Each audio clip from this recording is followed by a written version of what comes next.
What do you use to find out about the world? What do you use to make sense of everything that's going on around us? Hi, I'm Chuck. I'm an educator with a new job this year and a new commute and lots of time in the car. And this podcast is me figuring out what to do with all that extra time. This is Drive Time Diaries. Thanks for riding along shotgun today. I had a fan of the pod that asked me Friday. He asked me about where I got my news from. And he wanted to tell me about this app called Ground News. And we were sitting there, and I was like, dude, I have that app. So then we were bonding on that. But it turned into a broader question of just how do we get our news and thinking about the way in which we get our news, how that shapes our worldview, how that shapes our perception of what is happening. And so I think that's really important. I think it's really important how you get your news and what you think about it and how you make sense of the world, how you stay informed about everything that's going on. I think I I've only been an adult 40 years old once, but it seems like, and I hear other people say this too, that everything is turned up to 11.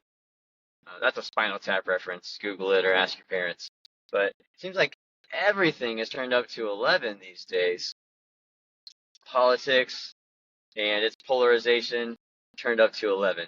The speed at which technology innovates turned up to 11. The change in culture and just the way that we talk about things, I think that's sped up. The news cycle has sped up. Fever pitched around celebrity culture turned up to 11. Gosh, everything turned up to 11, it seems like. And so it becomes even more important that you have an efficient, reliable means by which to get that information in such a way that you can make a wise, knowledgeable reaction to it if it requires your reaction. Here's another thing about that is like because we all have a platform to put our opinions out there, whether it's just our ability to text our friends group chat and spam that, or to get on Threads or Instagram or Twitter or Facebook or YouTube or a podcast or any other social media. We have such an expanded ability to put our opinion out there than we did even 10 years ago, much less 20 years ago. And it's faster. Like I could have in the past had my own printing press in my garage or something, and I could have typed up my opinion on things, and it would have looked like what could have been a blog, I guess. And I could have printed that and posted it all the places around my community and handed it out to my friends. I guess that's essentially what we do when we put things on our social media or when I make this podcast. I'm advertising my opinion about something, but I don't have to type it up and then set the type and then hand crank all the prints and then go out and distribute it everywhere. I just hit this button while I'm driving and then I hit publish and we're done. And I think that ability to post and publish that we have now in some ways has made a lot of us feel like we have to have an opinion on everything. Whereas I think in earlier generations, we were able to just kind of care about the things we cared about. Thinking about the newspaper, that's another thing. Google that if you were a young kiddo. Also, I saw that actually there's this young woman who's like a Harvard grad maybe that apparently is she's trying to encourage Gen Z to read the paper. So maybe just like flip phones and like vinyl and cassettes and stuff, maybe the newspaper is going to make a comeback. But that's a whole other episode. No, it's related to this. Anyway, I think when we used to read the paper, it was easier to, like, if you didn't want to read the headlines and you just wanted to go to the lifestyle section, or you didn't care about the international news, you just wanted to read the local news, or you were just going there for the sports section, it was easier to just ignore those pages and only read the thing that you cared about. And so then you would have had an opinion about those things, and you would have talked about your opinion about Mizzou's loss to Georgia on Saturday, or the officiating of that game or something like that. And you would have talked about that at the diner or at the barbershop or at the salon or in the coffee shop, wherever we used to congregate before we all did all of our lives online. You would have shared your opinion there, and that would have been that. But the algorithms that we use now expose us to things that, in some sense, it silos us and even deeper into just the things we're interested in. But then also, at the same time, somehow, it introduces us to other ideas that maybe we wouldn't have even cared about had we not had that show up in a social media feed. And so then I think we are training ourselves to have a reaction and opinion to all those things that we see on our social media or on YouTube. And then we are training ourselves to have an opinion that we share about all those things. Anyway, what I really want to just do was just share with you the resources I use to stay informed, and I just link those in the show notes, in the description, so that you can have those too. So what I mentioned before was the Ground News app. I actually downloaded this for the first time in 2020 it was probably during the lockdowns in 2020. One thing that my wife and I had started doing was we were taking walks like every day to start the day. This especially fit into our lifestyle when I was teaching from home and all school was virtual. So we would, like, our pattern was we would go for a walk and we would listen to NPR's Up First podcast. And that would they would tell us about how awful the economy was at that point, and it would talk about COVID numbers and what was going on with that in the world and lockdowns and whatnot. And also later in the summer, it started talking all about George Floyd and BLM protests and what everything that went down in Milwaukee. And then sometimes when things popped up here locally or in other cities, it would talk about that. And then it started talking about defund the police and all those things. And it was really good for getting a first exposure to the news and what was going on in the US and internationally. But it also felt like it didn't have the whole truth, or at least it wasn't giving everyone's side to how they were feeling about things. Because also on Facebook then, there were people that I am really close with that were having completely polarized different reactions to COVID and masking and vaccines and all of that. So my first attempt to make some sense of all that was I found this Ground News app that takes all of the headlines of what's going on. Like it monitors what lots and lots and lots of news websites are publishing about, and it presents it in such a way that you know that this article is written left-leaning. This article is about this same topic is written right-leaning. This article written about that same topic is left-leaning. Sorry, moderate. And so it lets you choose. It gives you at least an informed opinion about, or an informed view of what kind of news you're about to read. And that was really helpful for trying to stay centered, because I wanted to take everybody seriously. Like, one thing that's principally important to me is that um, I, I want to take you for your word about whatever you feel deeply passionate about.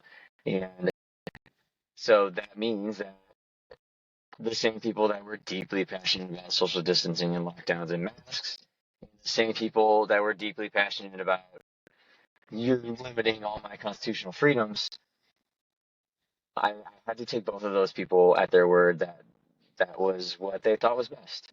And so me trying to be a bridge to both of those kinds of groups that literally existed in my circle, both ends of those, I had to have a resource to make sense of that. So ground news was really good for that. Another thing that I've done more recently is put some different newsletters into my inbox in the morning, and that's part of my morning routine. I don't think I mentioned that in that episode, but another part of my morning routine is to read the news from a newsletter in addition to the New York Times.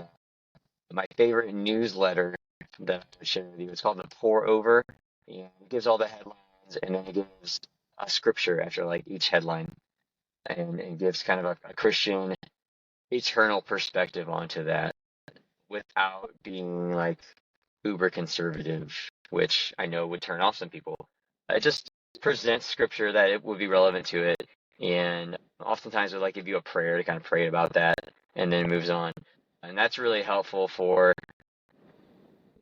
giving me more of an idea of what's going on for the day, what's the news, and putting scripture first, putting a Christ perspective onto that before I go on.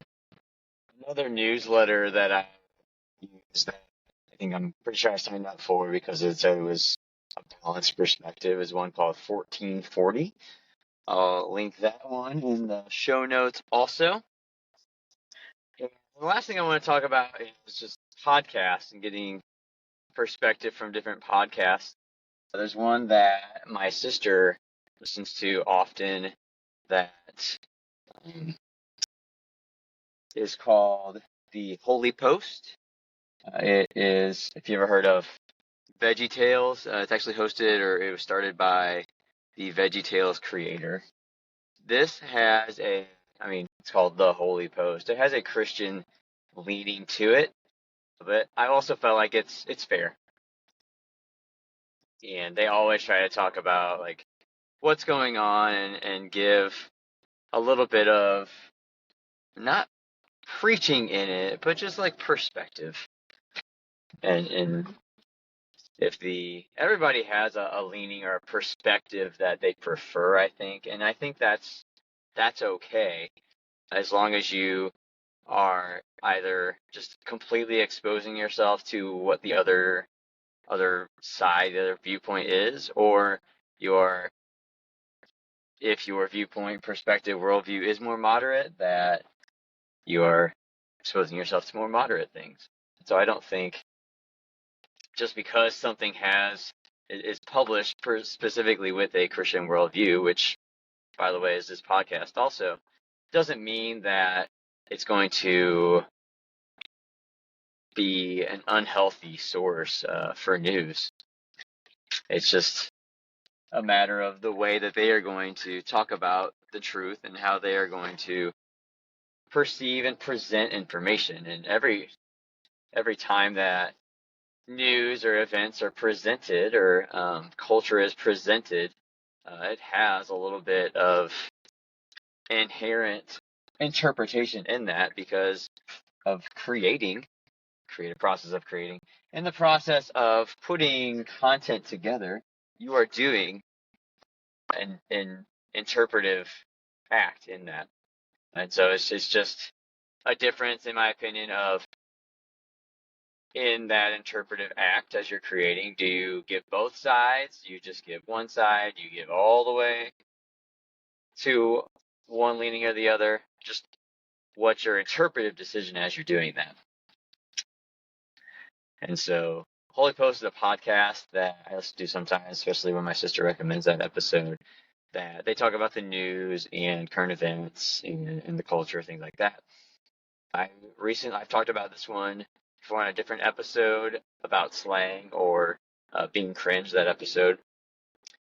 I talked about one called The Culture Translator by a ministry that's called Axis, AXIS. I'll link to that one also. That's been good for me to learn about what my students are talking about, what the kids that I interact with at my church as I serve in youth ministry there, like what's going on that they might be talking about. I appreciate that because the alternative is me spending like a lot of time on TikTok or messing up my own personal Instagram algorithm so that I can make Instagram or TikTok think that I'm like a 15, 16, 17-year-old boy, which isn't what I want to do because then it's not going to serve me correctly because I want dad content and like 40-year-old father of 4 and like serious about life and faith and Jesus content. That's what I want TikTok to know that I am. And so the Culture Translator podcast is really good for me to get some things to research further or some ideas to talk about with my students or with the youth at my church as I'm just connecting with them and interacting with them. So that's media sources that I wanted to talk about. Again, media sources are really important because if you're always getting the Fox News presentation of the news, you're always getting the MSNBC liberal presentation of the news. You're not. I don't think you're ever going to get a balanced perspective that is going to lead you to humanize and empathize with whoever might feel that specific way about it. And if you're not looking to empathize or humanize people, then you're only going to be othering people, and you're only going to contribute to the polarized nature of our society, and you're not ever going to be building bridges and figuring out how to find unity and build great cities and communities, and you're not going to be able to love people like Jesus, which is my take on that. As long as I'm othering someone and not understanding them, it's going to be very difficult to pray for them and love them, and figure out how to build friendship with that person. So that's this podcast. Thank you for making me part of your media consumption. I'll see you on the next drive. Tell me what you think about this episode on the X at Chuck C. Baker or on Instagram at Drive Time Diary or at Mr. C. Baker for Math, or you can send a voice message on Spotify, or you can contribute to the Q&A. Leave a comment there. Thank you always for interacting, and we'll see you on the next drive.